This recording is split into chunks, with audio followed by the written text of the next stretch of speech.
Okay, I want to go back now to the existing legal duty rule quickly because we need to explore the exceptions, which will help us understand this idea in more detail. So, the general rule you'll remember is that neither the performance of an existing legal duty or a promise to perform an existing legal duty can ever be good consideration. So, what are the exceptions to that rule? If we add in new consideration, which we spoke about already a little bit, um, what I want to spend most of our time in this little video talking about is this practical benefit exemption. So I'll get to that in just a second. Where we make a promise to a third party, I mentioned that again, but I'll have the correct case in front of me this time, and we'll talk about that again. And along with these others, which are really formed with agreements made in a litigious context, so bona fide compromises of legal claims, and where the original contract is terminated and replaced with a brand new contract. And that's essentially the same as fresh consideration in some ways. So what is the practical benefit exemption? So Williams and Roffey Brothers is a 1990 case where essentially Roffey had subcontracted some carpentry work on a development to Williams. Um, Over time, he realised that it was very unlikely that Mr. Williams was going to finish the work on time. And if the work wasn't finished on time, then Roffey would suffer a detriment under the head contract, not an unusual situation at all. And so he basically went to Williams and said, I'll pay you some extra money in order to get these finished on time. Williams did finish on time, but then Roffey refused to pay the additional amount. And so the real decision for the court here was whether or not there was a contract that meant that there was a binding obligation to pay the additional amount.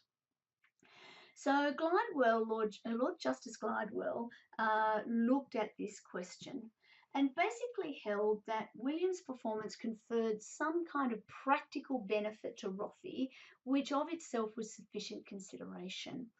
Have a look at the case. I think that you'll find it instructive. Glidewell walks through the logic in a really useful way, although the language is a little bit hard to follow, but you smart people, you'll get there. Essentially, he says that if A enters into a contract with B for the supply of goods or services in return for payment by B, and prior to completion, B has reason to doubt whether A will complete, B then promises A an additional payment in return for B promising to perform on time, to perform their existing legal duty, and this is the important part, as a result of the promise, B obtains a benefit or manages, the words are obviates a disbenefit. In other words, basically avoids a penalty of some sort or a liability to a third party. And then B's promise is not given as a result of A's in economic duress or fraud. Then the benefit to B, or the obviation of the disbenefit, is capable of being good consideration for B's promise. So Roffey's promise to pay Williams was given in consideration of the benefit, the practical benefit that Roffey would get by not being exposed to the penalty. Another case on this tangent is Select Move. So that's dealt with in your textbook. Select Move owed the Inland Revenue some substantial amounts of money in outstanding tax and national insurance claims.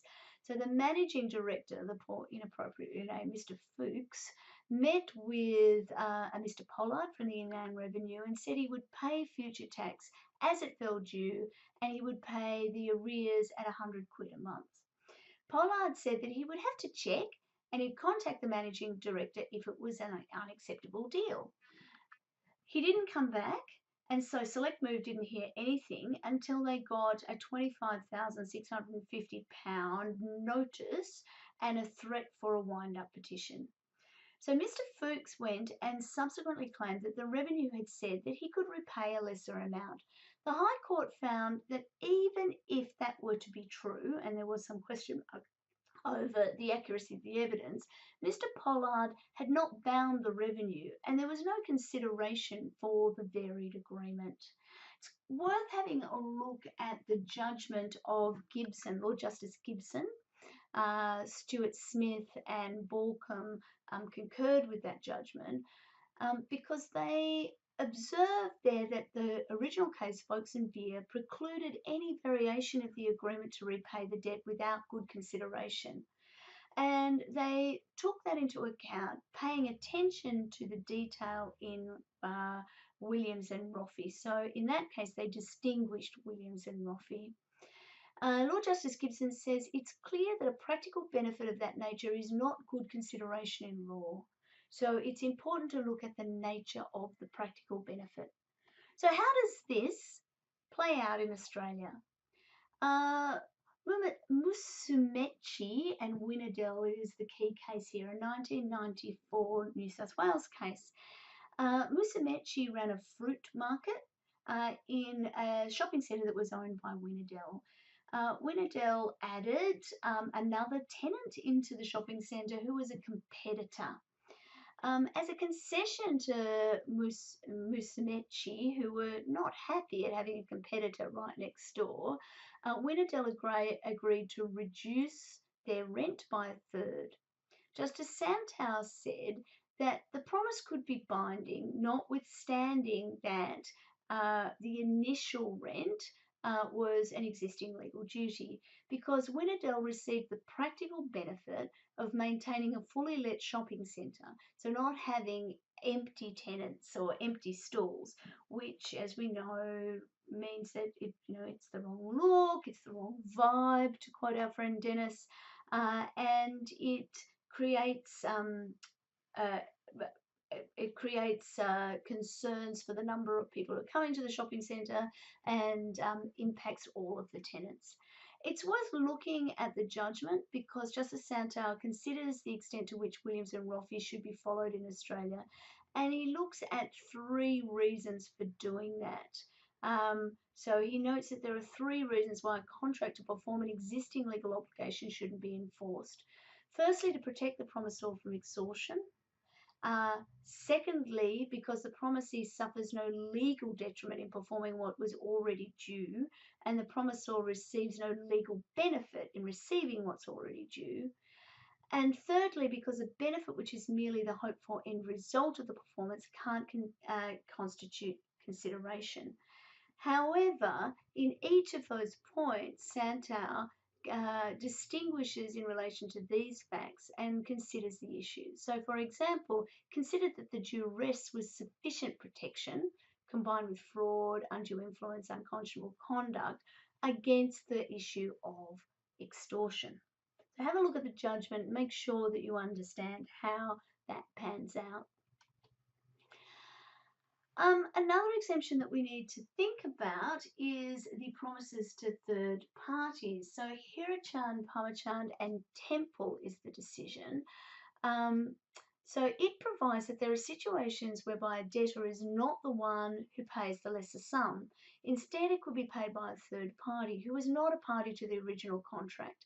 And when that kind of situation arises, the creditor should be stopped from seeking the balance from the original debtor. This situation is a bona fide exemption to the rule in Pinnell's case, inasmuch as the creditor at this time is receiving a benefit that's not previously owing. The courts adopt this approach based on the concept that any attempt to seek payment from the original creditor would be a fraud on the other party. So this is the case where the plaintiff lent some money to the defendant's son and the son defaulted.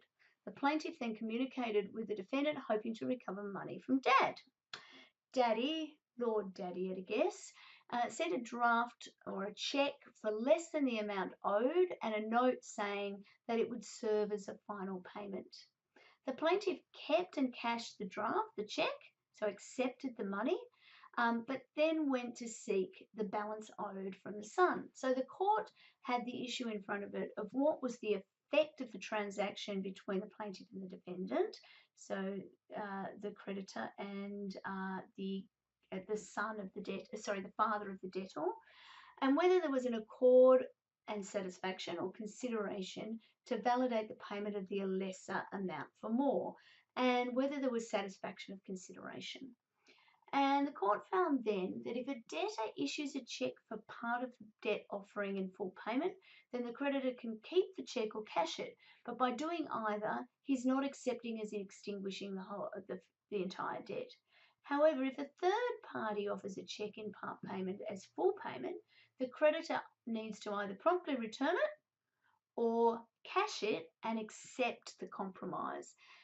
If the debtor keeps it, sorry, the creditor keeps it, I'm doing it today. If the creditor keeps it, it cannot keep it and then sue the debtor on the balance, because to do so would be a fraud upon the stranger. Now, I've got to say, I find this a deeply disturbing case, and I suspect it has some kind of deeply racist overtones. And I'm not sure that we would have got the same result back in 1911 if it was in fact Hiroshan Parmachand who owed Mr. Temple money, as opposed to Mr. Temple's son owing the Indian moneylender money. But as it is, that's the law as it works, so we need to think about that exception, and it comes up from time to time. So back to our picture of what the arrangement looks like. These are the things that we covered before we got to this point. And the exception that we need to think about here is part payment of a debt will not be good consideration. However, there are some exceptions to that. So we've got here, let's just recap really quickly. I've got one more exception that we need to talk about here, the performance of a pre-existing legal duty. And then we've got exceptions to that as well. So a couple of aspects that we need to think about. The first aspect is this benefit detriment requirement. So we have a benefit flowing from one party or a detriment suffered by the other. Don't have to be both, but we need to see them both. Promises need to either confer a benefit, usually but not necessarily on the promisor, or give rise to a legal detriment, giving something or undertaking some kind of obligation. The second requirement is the bargain requirement. The benefit or detriment is given in return for the promise.